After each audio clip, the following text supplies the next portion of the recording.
Salut à tous, c'est une révélation glaçante qui vient encore assombrir l'affaire déjà très sombre de la mort du petit Émile. Ce 29 mars, dans Célébdo, le journaliste de Paris Match, Arthur Herlin, a livré un témoignage bouleversant sur le père Claude Gilliot, le prêtre qui avait baptisé, souvenez-vous, le petit garçon qui s'est ensuite donné la mort le 15 mars dernier.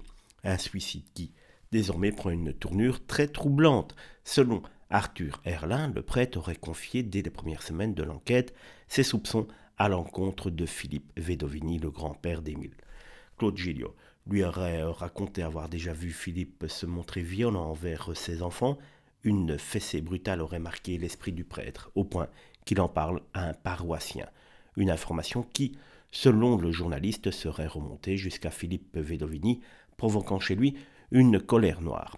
La suite est digne malheureusement d'un scénario de film noir. Le grand-père aurait juré de faire envoyer le prêtre de sa paroisse, et c'est ce qui se serait produit en septembre dernier. Claude Gilliot, marginalisé, humilié, n'aurait plus trouvé d'écoute au sein de son diocèse. L'évêque aurait même refusé de le recevoir, une descente aux enfers silencieuse. Le prêtre, profondément lié à la famille, il avait célébré le baptême d'Émile, mais aussi le mariage de ses parents, se sera alors retrouvé isolé, sans ministère et privé de tout repère spirituel. En janvier, il confie à Arthur Herlin son angoisse croissante, notamment la peur de ne plus pouvoir célébrer la messe dans sa région natale du Nord. Et puis, en mars, il passe à l'acte. Son suicide est alors considéré comme un acte de désespoir pur.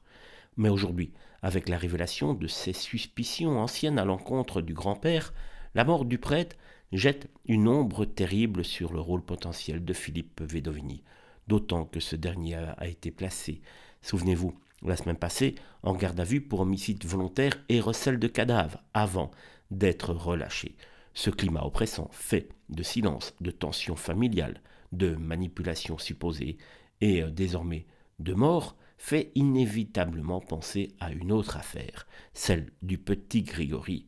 La vérité dans le dossier Émile semble toujours hors de portée, mais l'élan commence à se délier, et parfois c'est trop tard, en espérant que cette fois-ci, ce ne le soit pas.